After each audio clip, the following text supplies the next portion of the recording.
Muchas bendiciones, queridos hermanos. El tema de hoy se llama Jesús enseña el camino que lleva a la felicidad.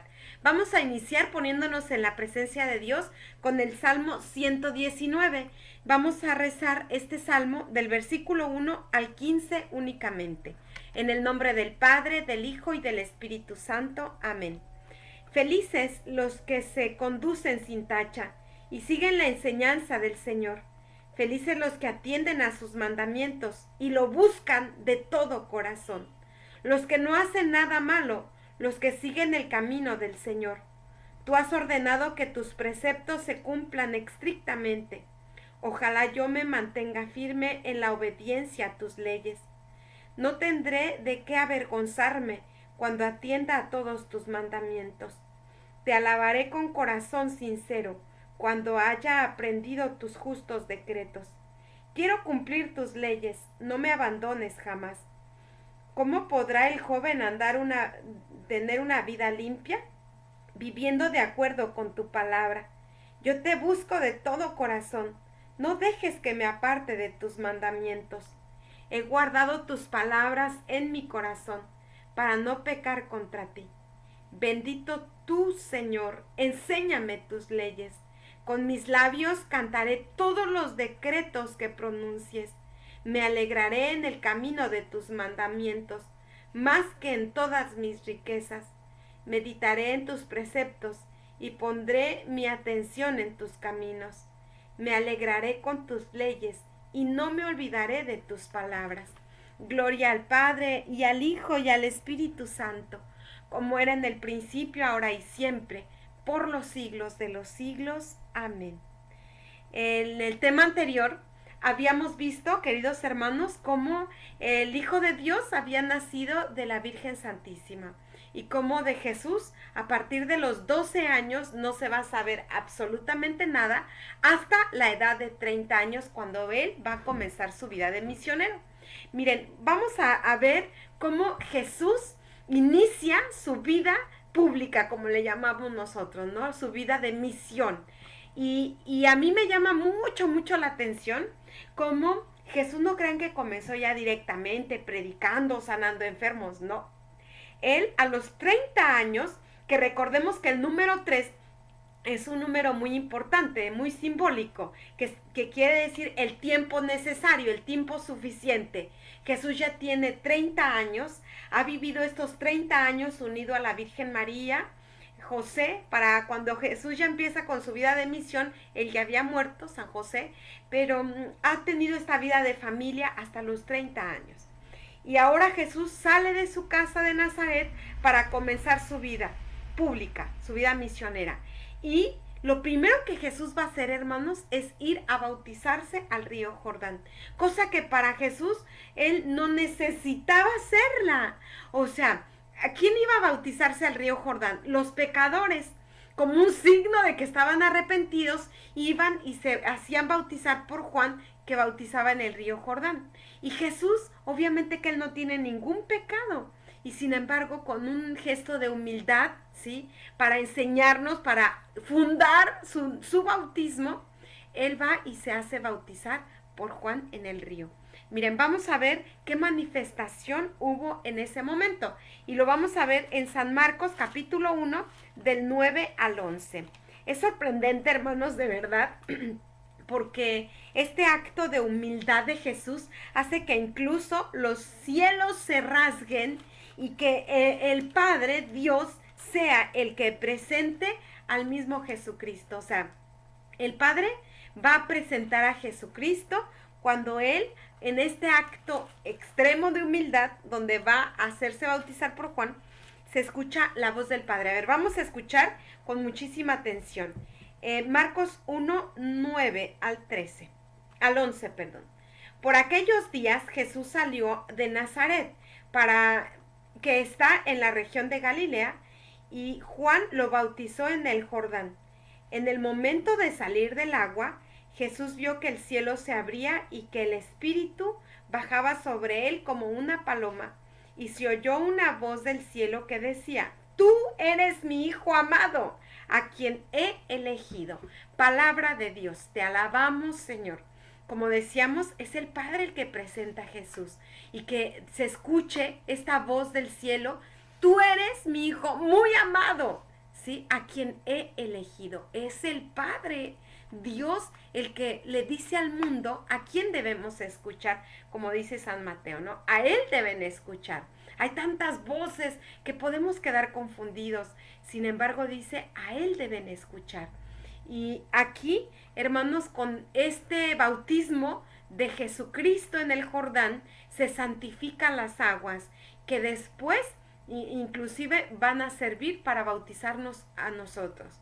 ¿Sí? Ahí Jesús funda su bautismo. Juan Bautista ya lo había dicho, ¿no? Yo los bautizo con agua, pero es un signo, es un símbolo del arrepentimiento. Dentro de poco va a venir uno que los va a bautizar con fuego, con el Espíritu Santo. Por eso digo que el bautismo del Bautista es absolutamente inferior al bautismo que va a venir a dejarnos Jesucristo. El bautismo de Jesús es un bautismo de fuego, de Espíritu Santo, que no se compara en lo más mínimo, ¿eh? Por eso el bautismo a nosotros nos va a dejar efectos sorprendentes, que bueno, ya lo veremos en la siguiente clase, con más amplitud, porque esto del bautismo tiene que verse con mucho detalle. Así que, bueno, Jesús comienza con este acto de humildad bautizándose en el Jordán. Vamos a ver ahora San Mateo capítulo 4 del 1 al 11. Tampoco todavía Jesús no va a empezar la predicación o a sanar enfermos, ¿no? Todavía no. Miren, vamos a leer Mateo capítulo 4 del 1 al 11. Jesús se prepara primero intensamente con 40 días de oración y de ayuno en el desierto. Miren, escuchemos Mateo 4, 1 al 11. Luego el Espíritu llevó a Jesús al desierto para que el diablo lo pusiera a prueba. Estuvo 40 días y 40 noches sin comer y después sintió hambre. El diablo se acercó entonces a Jesús para ponerlo a prueba y le dijo: si de veras eres hijo de Dios, ordena que estas piedras se conviertan en panes. Pero Jesús le contestó: la Escritura dice, no solo de pan vivirá el hombre, sino también de toda palabra que salga de los labios de Dios. Luego el diablo lo llevó a la santa ciudad de Jerusalén, lo subió a la parte más alta del templo y le dijo: si de veras eres hijo de Dios, tírate abajo, porque la Escritura dice, Dios mandará que sus ángeles le cuiden. Te llevarán con sus manos para que no tropiece con piedra alguna. Jesús le contestó: también dice la Escritura, no pongas a prueba al Señor tu Dios. Finalmente el diablo le llevó a un cerro muy alto y mostrándole todos los países del mundo y la grandeza de ellos, le dijo: yo te daré todo esto si te arrodillas y me adoras. Jesús le contestó: vete, Satanás, porque la Escritura dice, adora al Señor tu Dios y sírvele solo a Él. Entonces el diablo se apartó de Jesús y unos ángeles acudieron a servirle. Palabra de Dios. Te alabamos, Señor. Miren, aquí dice que luego el Espíritu Santo llevó a Jesús al desierto para que el diablo lo pusiera a prueba. A veces podemos llegar a pensar, hermanos, que las pruebas son malas. Efectivamente, o sea, las pruebas nos pueden hacer caer en el pecado, pero las pruebas no son malas. Tanto que el Espíritu Santo lleva a Jesucristo para que el diablo lo ponga a prueba. Miren, las pruebas, hermanos, nos fortalecen. Las pruebas nos hacen fuertes en la fe. Lejos de que nos tengan que hacer caer, ¿verdad? Nos tienen que fortalecer. A mí me llama mucho la atención que conocí en una ocasión el pez salmón, ¿sí? Ese pez tiene una particularidad. Se da en los ríos y nada, pero contracorriente, ¿sí? Es bien curioso, o sea, yo lo llegué a mirar en alguna ocasión, y va contracorriente, o sea, si el río va para ese lado, el salmón va nadando como en una especie de brinquitos, así, en el sentido contrario, de tal manera que cuando hay esas grandes tempestades, que se desbordan los ríos, que se vienen, que el río arrastra piedras, árboles, el único pez que sobrevive es el salmón, porque está acostumbrado a ir contracorriente, ¿sí? A ir esquivando cosas, en fin. Hermanos, es por eso que el Espíritu Santo lleva a Jesús, ¿sí? O lo inspira para que Él se fortalezca en su voluntad, y así lo hace. O sea, de hecho, le pone estas tremendas pruebas, porque el número 40 significa purificación, penitencia, sacrificio y desierto también. Recordemos que el pueblo de Israel caminó 40 años en el desierto, o sea, la inclemencia del tiempo, en donde no hay cero comodidad. Y Jesús quiso iniciar su misión preparándose en la oración. Miren, yo creo que es bien importante, hermanos, que siempre que nos preparemos, que nos dispongamos a iniciar alguna cuestión, algún proyecto, lo hagamos siempre poniéndonos en la presencia de Dios, buscando ese momento fuerte, fuerte de oración, porque solo así podremos prepararnos correctamente. Jesús va al desierto y está 40 días sin comer. O sea, está limitado de todo placer humano, podríamos decirlo así. Es más, no tiene ni siquiera lo elemental, porque no está comiendo.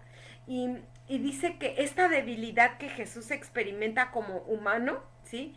Porque imagínense 40 días sin comer, en una oración constante, permanente. ¿De qué se alimentaba Jesucristo? De la palabra. O sea, es evidente en este texto que Jesús se alimentó fuertemente de la palabra de Dios, que meditaba profundamente. Por eso es que de hecho cada vez que el demonio le pone una tentación, una prueba, Jesús le responde con la palabra de Dios. Dice la Escritura.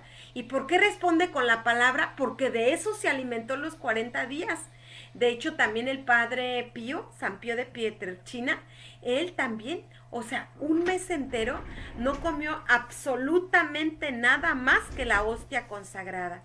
Y después, o sea, decía, no, pero ¿cómo va a vivir solamente de la hostia? A ver, vamos a dejarlo sin comunión 2 días. Casi se muere. El santo, o sea, casi se muere, estaba para morirse. Con eso podemos entender, hermanos, que en realidad quien se alimenta de la oración puede sobrevivir, hasta físicamente. Y no solamente el Padre Pío, ha habido muchos otros santos más que se han alimentado únicamente de la Eucaristía, de verdad. Y miren cómo aquí encontramos que Jesús se alimenta de la oración, de la unión con su Padre. Está en este desierto, no se llevó su cobija, su frazada, su calefacción, no, o sea, está absolutamente unido a Dios en esta sintonía, que esto le permite realmente sobrevivir, humanamente hablando. Y bueno, entonces aquí la primera tentación, y miren también, quiero hacer notar este detalle. Siempre que tú vas a empezar una obra buena, siempre que tú vas a empezar algo para el bien de los demás, que vas a comenzar a cumplir con la misión que Dios quiere que realices, el demonio no se va a hacer esperar, hermanos. El demonio va a aparecer para desviarte del camino, como lo hizo con Jesús. Miren, si a Jesús el demonio quiso desviarlo del camino poniéndole muchas tentaciones, por lo menos otra vez aparece el número 3, que recordemos que significa que como las 3 mejores armas del demonio, ¿sí? Las empleó para hacer caer a Jesús. El demonio después va a quedar desarmado, o sea, ya no tiene otra arma, por eso dice que se va a alejar, porque recordemos que el número 3 significa la plenitud, y en este caso, la plenitud del poder del demonio, ¿sí? O sea, el demonio ya no tenía más armas, Jesús lo venció. Y a pesar que él aplicó sus 3 más potentes armas. Y miren, Por eso entender, hermanos, siempre que vas a empezar una obra buena, el demonio no se va a hacer esperar y te va a querer desviar del camino, te va a poner un montón de pruebas y tentaciones, cosas que te compliquen la existencia para que tú dejes esa obra buena. Pero tenemos que vencer con la oración, con el sacrificio, con fortalecer nuestra voluntad como lo hizo Jesucristo. Bien, ahora sí, veamos cuáles son las 3 más potentes armas del demonio. La primera tentación es la de el placer. Mira, pues si tú eres Dios, tú puedes hacer que esta piedra enorme se convierta en un rico pan amasado, ¿sí? O en México un pan de muerto. Y entonces el demonio le pone esta tentación y no crean que se la colocó como en forma de un espanto ahí. El demonio, ¿cómo se le presentó a Jesús? ¿Será que se le presentó con cuernos, cola, colorado, colmilludo? No, se le presentó, hermanos, a través de ideas. A Jesús se le venían ideas donde pensaba, pero pues si yo soy Dios, es más, yo puedo hacer que esta piedra se convierta en pan. ¿Ven? O sea, así también se nos presenta a nosotros, hermanos, a través en el pensamiento, a través del pensamiento, el demonio nos va trabajando para hacernos caer en las cosas malas. Por eso no hay que consentir los pensamientos malos, pecaminosos o que nos llevan a desviarnos de la voluntad de Dios. Y hermanos, es la tentación del placer. Mira, tú puedes disfrutar ahora de un rico pan. Jesús fue al desierto para estar en penitencia, para fortalecer su voluntad, para estar en oración, y después dice que el demonio se le acerca cuando ella está súper débil físicamente, 40 días han pasado, y sin embargo Jesús le dice, no solo de pan vive el hombre, sino también de toda palabra que sale de la boca de Dios. Hermanos, no es suficiente que nosotros nos alimentemos únicamente de lo material, porque como seres humanos no solamente somos materia, también tenemos un espíritu, y ese espíritu también debe ser alimentado. Y Jesús nos dice que debemos alimentarlos con la palabra. Dice claramente, no solo de pan vive el hombre, sino también, ¿qué significa? Que está bueno que nos alimentemos del pan de harina, si no vamos a perder nuestra figura redonda, si dejamos de comer pan, pero que también debemos alimentarnos con el pan de la palabra. Es indispensable, hermanos, que nos alimentemos con el pan de la palabra, porque si no nuestro espíritu va a estar súper desnutrido. Llegan las pruebas y sucumbimos ante ellas, porque no nos hemos fortalecido. Y Jesús aquí obviamente rechazó esa tentación. Él podía hacer que esa piedra se convirtiera en pan, por supuesto, pero vemos cómo Jesús nunca hizo milagros para su provecho personal, siempre los va a hacer, pero para ayudar a los demás. El demonio ahí quiere que él desvíe su misión. Y la segunda tentación, miren, es donde lo lleva, dice, a la parte más alta, ¿sí? Jesús ya está tan agotado físicamente que ya hasta dar un paso le cuesta, o sea, está para desmayarse, porque las fuerzas físicas ya le están faltando, o sea, y por eso él tiene que volver, y el demonio le invita. ¿Para qué va a seguir caminando? Mira, ¿cuánto te falta? Tírate de aquí abajo, ¿sí? Porque para llegar a ese desierto, Jesús tuvo que subir montañas, atravesar, o sea, tuvo que alejarse mucho, y para volver ya estaba súper cansado.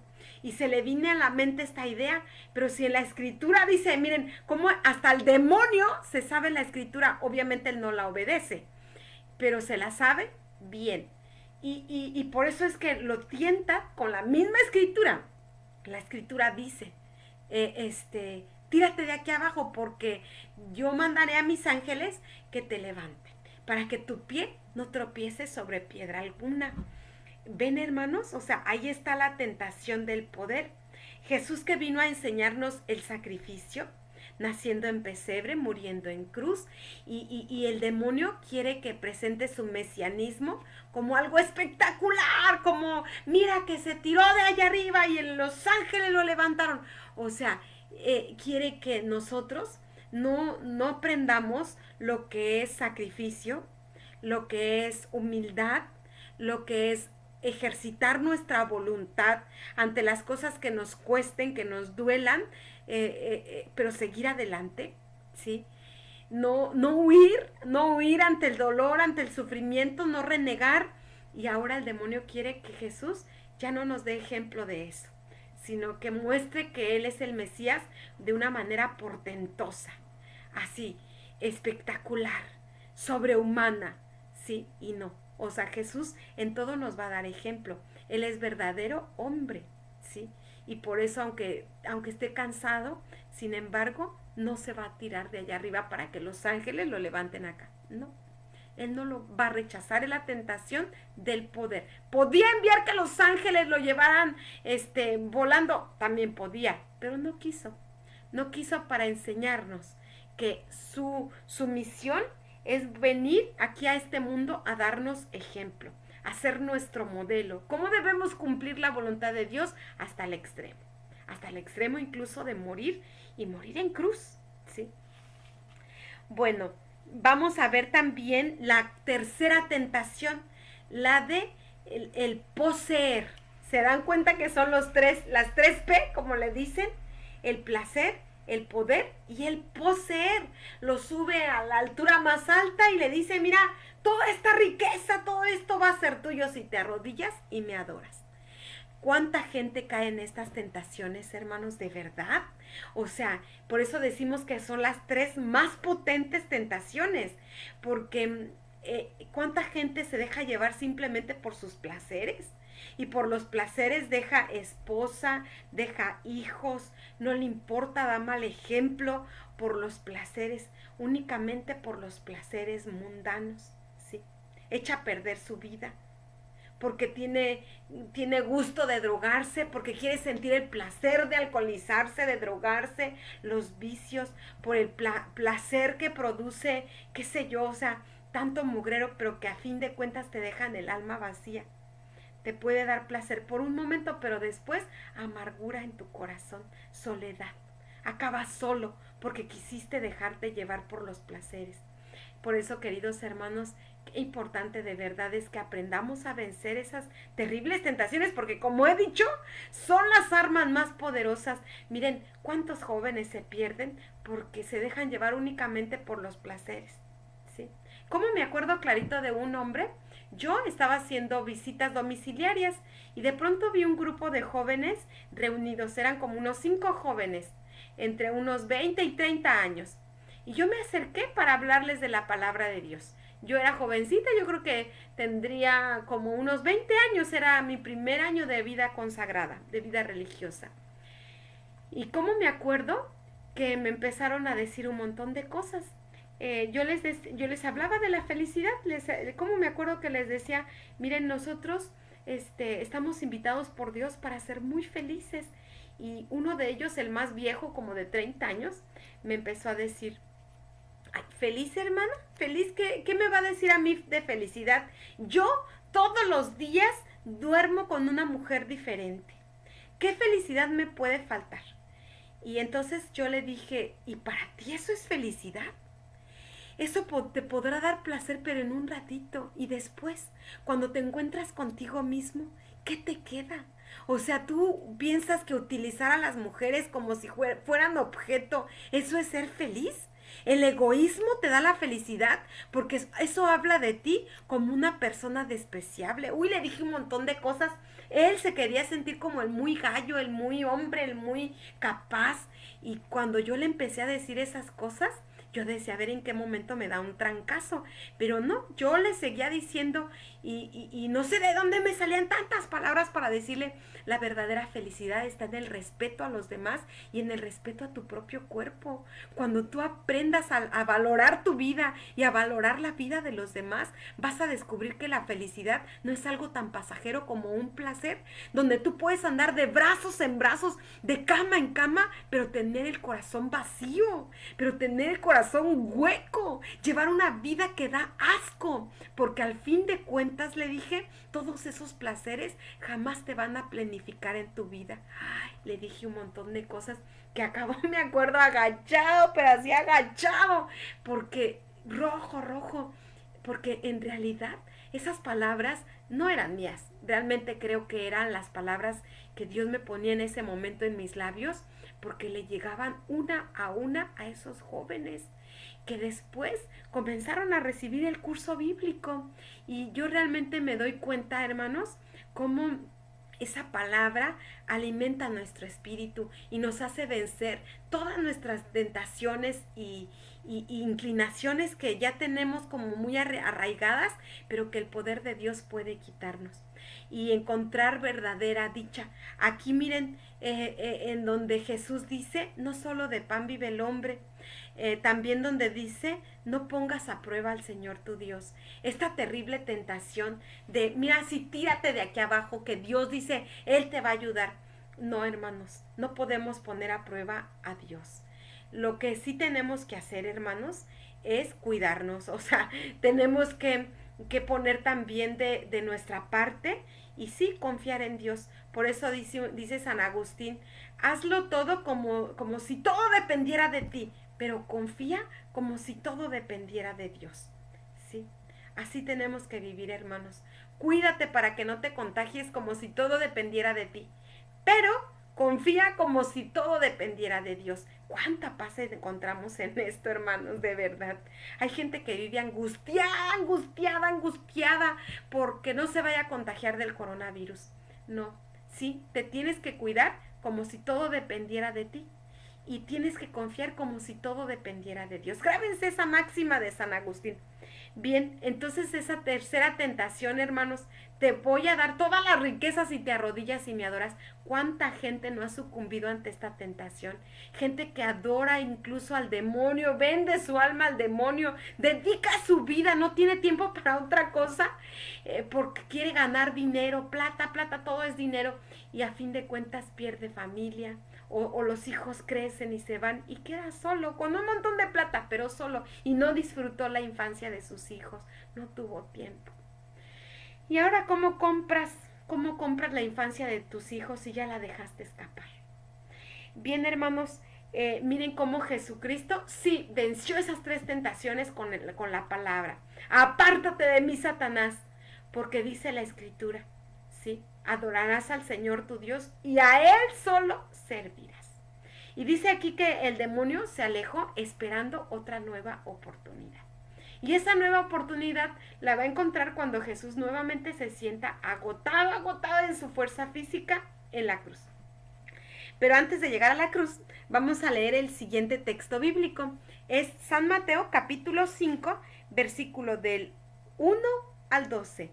Miren, vamos a escuchar ahora el camino que lleva a la felicidad. A mí me llama mucho la atención porque la primera predicación que Jesús hizo, hermanos, es para enseñarnos el camino que lleva a la felicidad. Jesús, imagínense cuánto no estaba deseando dar su primer sermón. O sea, su primera predicación.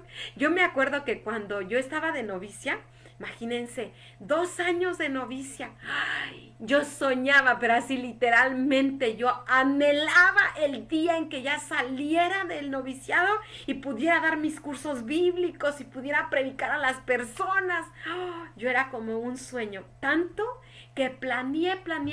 Cuando hacemos primeros votos, o sea, cuando ya somos religiosas, ¿sí? Nos dan una semana para ir a nuestra casa. Pues yo ya tenía bien planeada mi semana. Iba a ser una semana bíblica en mi capilla, que es una capilla grande. Y se llenaba la capilla, o sea, yo ya tenía pensado, le hablé a mi mamá, pídele permiso al párroco, y hice unos carteles, ya llevaba mis carteles, los pegué en los negocios, anuncié por unos parlantes, se llenó la capilla. Tenía 3 horarios a los niños, jóvenes y adultos. Ay, pero era como una ansiedad porque ya quería predicar la palabra, que incluso en mi semana de vacaciones, me coloqué a hacer hice un retiro prevocacional, hice retiro familiar, retiro de niños, o sea, toda mi semana fue de misión, porque estaba yo con ese deseo intenso de ya predicar la palabra. Yo me pongo a pensar, yo fueron 2 años en el noviciado donde estuve preparándome. Imagínense Jesucristo, 30 años preparándose para su misión. Claro que su primer sermón lo tenía, pero si bien practicado. Y el primer sermón, la primera vez que Jesucristo predicó, fue inmediatamente para enseñarnos el camino que lleva a la felicidad. Miren, esto es bien importante, hermanos, porque Dios quiere que seamos felices. Lo que Dios quiere de ti es únicamente que seas completa y absolutamente feliz. Eso y nada más. No creas que Dios quiere tu dinero o no, Dios quiere que seas feliz ahora en esta vida y después eternamente. ¿Sabes por qué?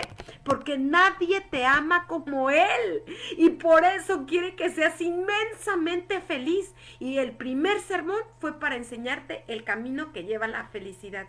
Miren, hermanos, si los 10 mandamientos son importantes, mucho más son las bienaventuranzas que vamos a leer en Mateo 5 del 3 al 12. O sea, esto es mucho más importante. Es una receta que Jesucristo te da para que seas feliz.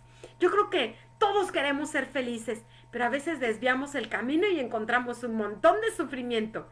Pero si siguiéramos este camino, realmente encontraríamos una felicidad muy plena. Miren, vamos a escuchar con mucha atención la palabra de Dios. Felices los que lloran, porque recibirán consuelo. Felices los pacientes, porque recibirán la tierra en herencia. Felices los que tienen hambre y sed de ser justos, porque serán saciados. Felices los compasivos, porque obtendrán misericordia. Felices los del corazón limpio, porque ellos verán a Dios. Felices los que trabajan por la paz, porque serán reconocidos como hijos de Dios. Felices los que son perseguidos por causa del bien, porque de ellos es el reino de los cielos. Felices ustedes cuando por causa mía los maldigan, los persigan y les levanten toda clase de calumnias. Alégrense y muéstrense contentos, porque será grande la recompensa que recibirán en el cielo. Palabra de Dios. Te alabamos, Señor. Es tan importante estas bienaventuranzas, hermanos, que debemos meditarla profundamente, una por una. La primera bienaventuranza dice, felices los pobres de espíritu. ¿Qué significa estos de pobres de espíritu y por qué son felices? Miren, un pobre de espíritu es aquel que no confía en lo que tiene, puede tener mucha plata, pero no confía en su plata, confía en Dios. Puede tener mucha gente influyente o muchas palancas, decimos en México, o muchos pitutos, dicen acá en Chile. O sea, puede tener mucha gente que lo puede ayudar, pero no confía en esa gente, confía en Dios, ¿sí? Puede tener muchas cosas, puede ser muy capaz, pero no confía en sus capacidades, confía únicamente en Dios. Ese es un pobre de espíritu, o sea, el que no confía en lo que tiene, lo que es o lo que hace. No, confía en Dios, ¿sí? Confía absolutamente en Dios. Sabe que, como dice el Salmo número 1, no se mueve la hoja del árbol sin la voluntad de Dios. Y por eso este hombre vive abandonado, absolutamente confiado en las manos de Dios. Este es un pobre de espíritu. Y la segunda bienaventuranza dice, felices los pacientes. Un paciente no es un paciente del que habla aquí la Sagrada Escritura, no es aquel que está esperando a que un doctor lo atienda. O sea, un paciente tampoco es el que anda como la pantera rosa. No, un paciente, hermanos, es aquel que vive, ¿sí? Es aquel que vive esperando, pero luchando. O sea, no es que espera sentado, no, absolutamente no. Un paciente es el que espera, pero luchando, que no se cansa de luchar. Por ejemplo, cuando decimos, ay, mira, mi esposo ya nunca va a cambiar, yo ya lo voy a dejar porque ese nunca va a cambiar. Ya no fuiste paciente, te cansaste de luchar. Mira, ese hijo ya no va a cambiar, así que yo ya ni le digo nada porque total, ya no va a cambiar, ya es así. No te cansaste de luchar, o sea, tienes que ser paciente. Un paciente es felices los pacientes son aquellos que nunca se cansan de luchar. Tenemos a una Santa Mónica que rezó tanto por la conversión de su hijo, San Agustín. Ese es un paciente, hermanos, el que no se cansa de luchar. En cambio, el que se desespera, manda todo a freír monos porque se cansó de luchar. Pensó que ya no había ningún tipo de remedio. ¿Ven? Y después la otra bienaventuranza nos dice, felices los que tienen hambre y sed de justicia, porque serán saciados. El hambre y la sed no es un lujo para los que tienen plata, es una necesidad para todos. Y que así veamos la justicia, hermanos, eso es muy importante. El que tú procures que para todos haya justicia. Después dice, felices los compasivos, los que saben compadecerse del dolor de los demás. Esa gente será feliz, ¿sí? No es lo mismo tener lástima. Ay, pobrecillo. No, absolutamente no es lo mismo. Tener lástima es algo despreciable. En cambio, compartir, eso quiere decir compadecerse. Los compasivos son los que comparten el dolor, ¿sí? Sufro contigo. Luego dice a la otra bienaventuranza, felices los limpios de corazón. Un limpio de corazón, hermanos, es el que procura sacar de su corazón los malos deseos, el rencor, la envidia, el odio. Cuando nosotros luchamos por sacar esos sentimientos tan nefastos que destruyen, que manchan nuestro corazón y que procuramos, ¿verdad? Luchamos por mantenerlo limpio. Dice también que es feliz aquel que trabaja por la paz. No es simplemente querer la paz. Yo sí quiero estar en paz. Pues sí, pero tienes que trabajar por ella. Y el que trabaja por la paz es porque tiene a Jesucristo como príncipe de la paz. Y dice también, felices los perseguidos. Yo creo que cuando nosotros empezamos a servir a Dios, empezamos a compartir su palabra con alguien más, empezamos a hacer que otra persona piense por lo menos un poco en Dios, no faltan las persecuciones, las críticas, las murmuraciones. Y dice, eso no nos tiene que importar tanto, hermanos. Seguir adelante, porque seremos dichosos si somos perseguidos por hacer lo que es bueno. Perseguidos sí, pero por el bien. Y si dice que si nos levantan calumnias, vamos a ser muy felices, porque todo aquello que hagamos por amor a Dios será recompensado el 100 por 1. Miren, a mí me llama mucho la atención, hermanos, es que como después Jesús de dar su primer sermón, o sea, esa gente que lo escucha, por primera vez en la vida lo está escuchando, o sea, llevan un sermón. De Jesús han escuchado un sermón nada más. Y sin embargo, a ellos, a los que están ahí reunidos escuchándoles, les dice en Mateo 5 del 13 al 16, les dice algo que sorprende, miren, escuchemos. Ustedes son la sal de este mundo, pero si la sal deja de estar salada, ¿cómo podrá recobrar su sabor? Ya no sirve para nada. Así que se la tira a la calle y la gente la pisotea. Ustedes son la luz del mundo. Una ciudad en lo alto de un cerro no puede esconderse, ni se enciende una lámpara para ponerla bajo un cajón. Antes bien, se la pone en alto para que alumbre a todos los que están en la casa.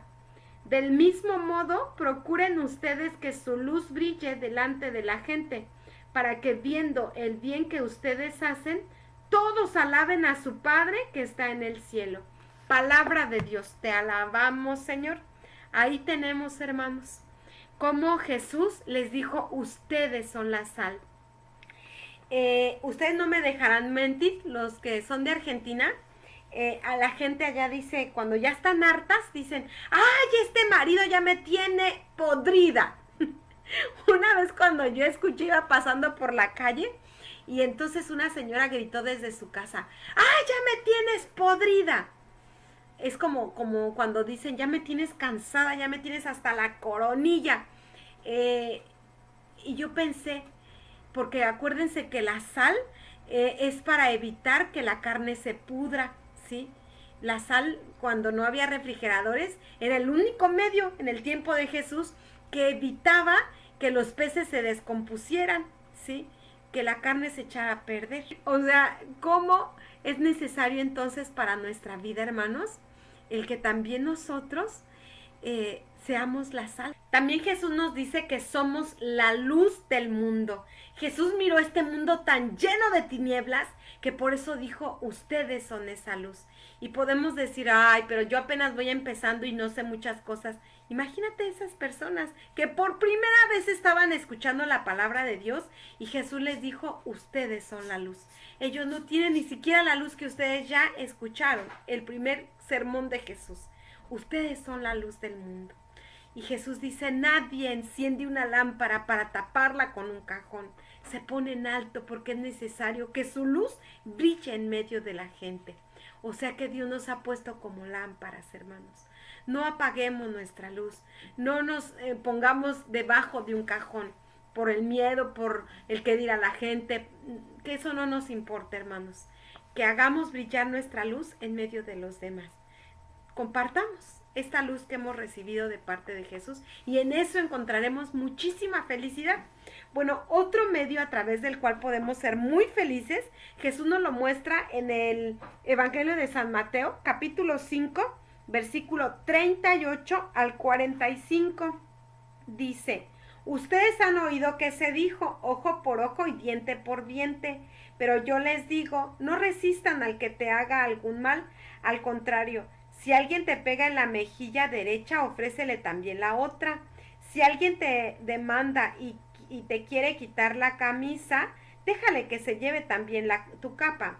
Si te obligan a llevar carga 1 milla, llévala 2. A cualquiera que te pida algo, dáselo. Y no le vuelvas la espalda al que te pida prestado. También han oído que se dijo, ama a tu prójimo y odia a tu enemigo. Pero yo les digo, amen a sus enemigos y oren por los que los persigan. Así ustedes serán hijos de su Padre que está en el cielo, pues Él hace que su sol salga sobre malos y buenos, y manda la lluvia sobre justos e injustos. Palabra de Dios, te alabamos, Señor. De verdad, hermanos, cuánta felicidad da el poder perdonar.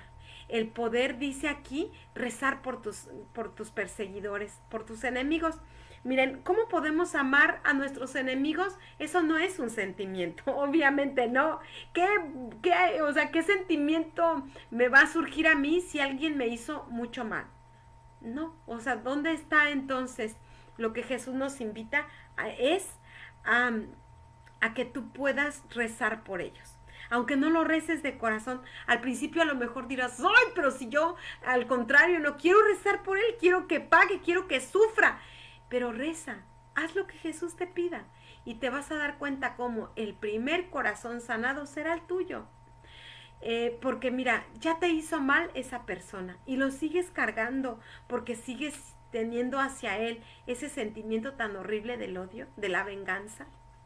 Si ya te hizo mal, ¿por qué permites que te lo siga haciendo?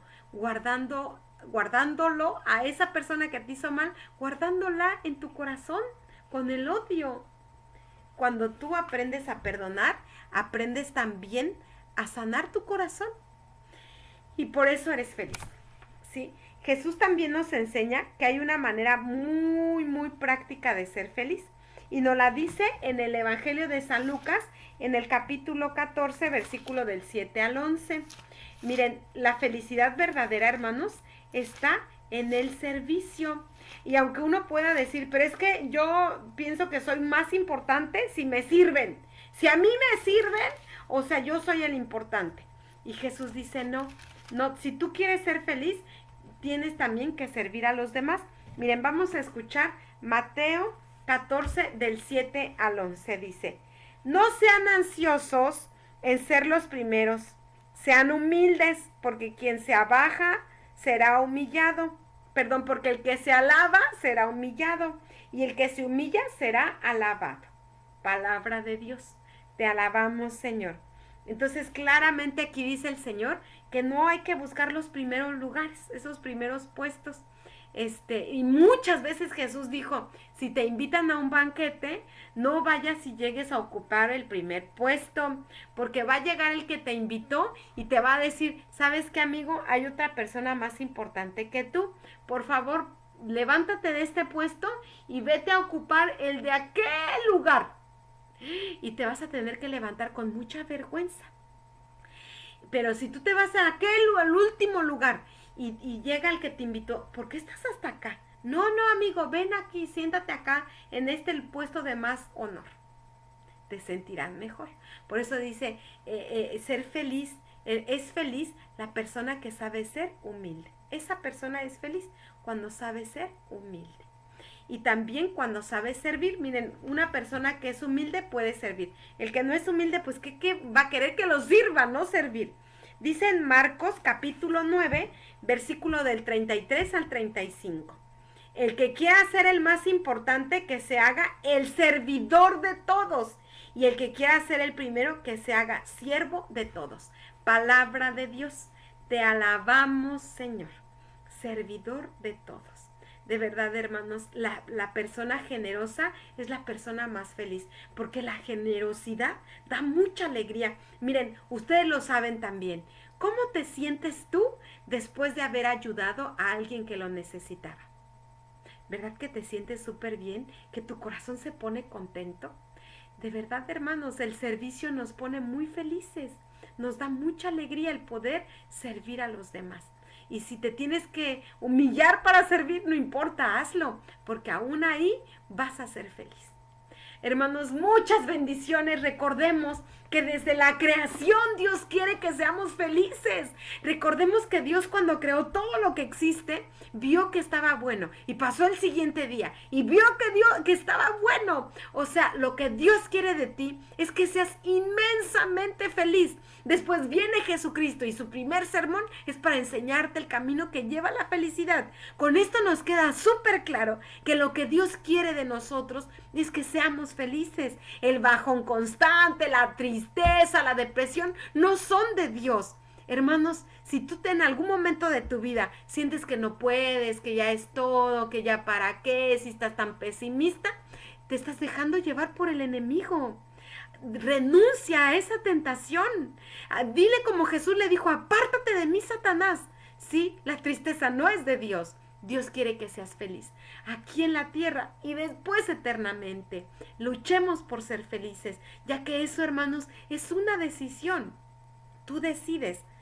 Si estás triste y te pones a escuchar canciones de tristeza, pues más te vas a deprimir, ¿sí? Estás triste porque te dejó la novia, el novio, y te pones a escuchar canciones de abandonados, pues ahí te vas a quedar llorando.